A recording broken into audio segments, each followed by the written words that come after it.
What's up, guys? The Comics Kid 2099 here, and I want to talk to you about a graphic novel that I recently read.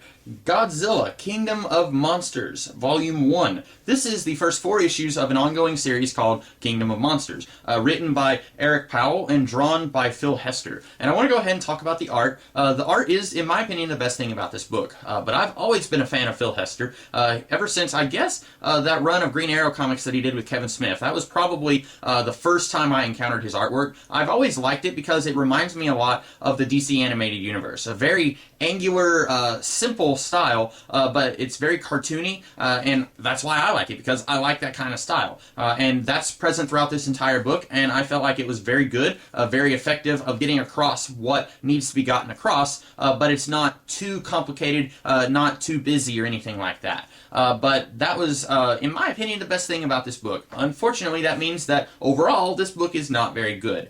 Basically, this book is kind of the origin for the IDW Godzilla franchise. This is acting like this is the very first time any of these monsters have ever shown up in this world. And I'm not sure if there were any other Godzilla comics from IDW that came out before this. I know that sometimes a comic book company will hold the license to a franchise and then they will reboot it but keep the license. And I'm not sure if IDW did something like that or if this was the first time that they had the Godzilla franchise and this is kind of the beginning of all of that. But basically this is set in the present day and it's the very first time that any of these monsters showed up. You've got Godzilla, you've got Anguirus, I don't know if I'm pronouncing that right. You've got Rodan for a very little bit. Rodan shows up very briefly and then just kind of flies away and you don't see it anymore. And then Batra is in this story. And basically, this story, the monsters are here and they are causing a lot of the plot to happen. They are the catalyst that starts the plot going,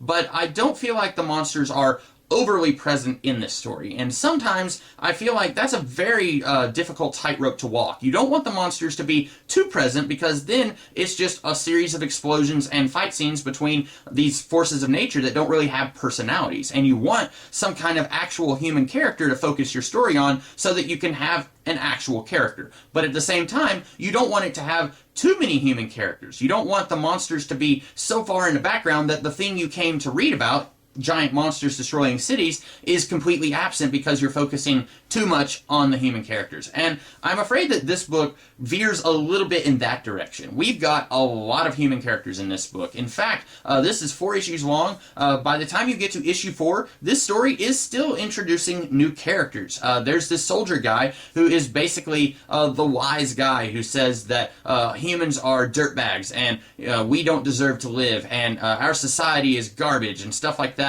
And he's introduced in the 4th issue. And if he's meant to be our protagonist, then he really should have been introduced like in issue 1 or 2, because we get a whole bunch of other human characters, but I don't get the feeling that any of them are really supposed to be our protagonists. You've got these 2 twin girls in Paris, and if you've ever watched any of the Godzilla movies from Toho Studios, there were these 2 fairies that were about, this big, and they could control and summon Mothra. These 2 girls are kind of like that, except that they're human-sized girls, and they can control and summon Batra. But then we also get to see the fairy girls in one panel. I'm assuming that they are the fairy girls and that they will be bringing Mothra in Volume 2. But that's weird. I don't know if these 2 human girls who can control Batra, I'm not sure if they are native to this story, if this is the first time they've ever showed up, or if they showed up in one of the movies. I'm only very casually familiar with the movies, so I don't really know if these 2 characters were a thing in the movies. And then you've also got these scientists who are trying to figure out, okay, what's going on here? There's this one guy, he's a Japanese scientist, and out of nowhere he says, okay, there's 3 monsters, and I'm going to name them all right now. This guy, we'll call him Godzilla, and this one we're going to call him Anguirus, and this one we'll call him Rodan. And it's weird that suddenly everyone on the planet is okay calling all these monsters by that name. The scientist is like a little kid who gets 3 new toys and says, okay, I'm going to name these toys. This toy is going to be this name, this one that name, this one will be that name. It's really weird because I would think that these guys would be more concerned with trying to find a way to destroy these monsters, or at the very least, reroute them back into the ocean so that they're not causing problems for the civilized world, instead of saying, let's come up with a really cool name for these monsters. This book is also one of the first times in recent memory I can think of that this story is trying to say that humanity is garbage, and humanity possibly deserves to be destroyed by these giant monsters. You've got basically the worst aspects of our society, our modern modern society are all kind of put into the story and slightly exaggerated. You've got someone who is basically supposed to be Lady Gaga.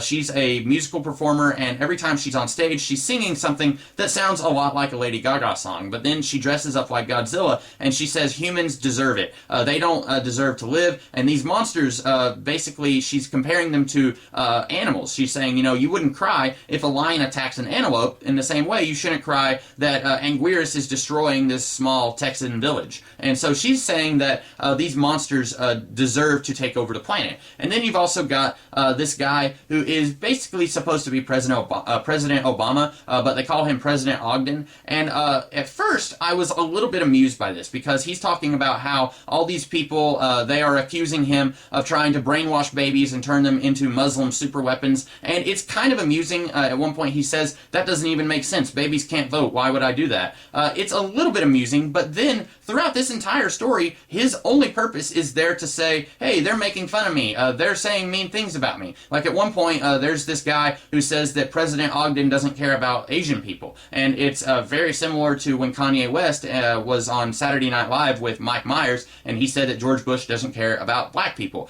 Very similar to that. And then President Ogden is off screen swearing at that guy, saying, hey, how dare you? My grandmother was Asian. And it's a little bit amusing. I guess it's meant to be there for comic relief, but the problem is, this guy, he doesn't actually serve any purpose in this story other than being comic relief. And also, I hate it whenever any story, movie, book, or comic book tries to introduce or insert the current day president into the story. I never like that, because here we are in the year 2016, and later this year we're going to have a different president. So instantly, this story feels dated. And of course, you could just say, well, the IDW monster comic book line is a few years old, and this story is set in the past. But even so, I feel like it's important to try and make your story seem timeless. And to do that, it's important that you don't put the current day president in your story. Even if you call him President Ogden, we all know that it's President Obama. And personally, regardless of your political views, I feel like they should have put a more ambiguous president in this story. And then it doesn't quite date this story as much. It doesn't make it seem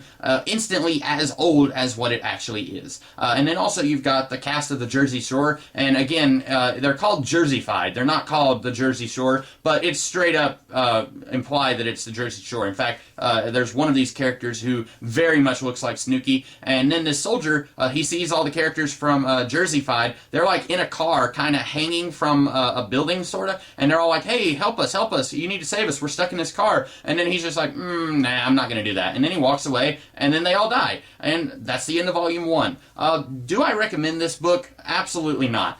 This story, I don't feel like it's much of a story. It feels like 4 issues setting up the story that's going to be happening later on in the series. Basically, this is way too much of a slow burn. I don't feel like a lot of anything happens other than these 4 monsters all wake up and are like destroying cities and stuff. I don't really get the feeling that any of these characters are very important other than the soldier guy, and he's introduced way too late in the story, and I don't find him to be a very likable character, because all he does in this story is whine about how human beings suck. And I don't like that. I want to read about a dude who's like, hey, let's go kill some monsters, and he's got a can-do-it attitude, and this guy doesn't have that. I don't want to read about this guy. And unfortunately, there just wasn't much to this story for me to say that I wouldn't recommend it or would recommend it, because it's not much of a story. It feels like issue 1 should have been issue 4. It feels like the first 3 issues of this book should have been condensed and kind of given to us in the term of exposition, and the soldier guy should have been introduced way earlier in the book, and we should have had more of a story here, and I just don't feel like we got that much of a story. Basically, this is all just leading up to a story, and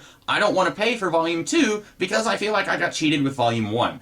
So no, I am not going to read the rest of this series by Eric Powell and Phil Hester. I wouldn't recommend that you guys give this series a shot. I don't feel like it's very good, but I am not despairing. I will keep trying on these different Godzilla comic book stories because I've enjoyed a couple of them a little bit, and so I want to keep digging and see if there's other good Godzilla stories out there. So those are my thoughts on Godzilla Kingdom of the Monsters Volume 1. I hope that you guys liked this book or liked this review. If you did like this book, let me know in the comments below. Why did you like this book? Tell me why.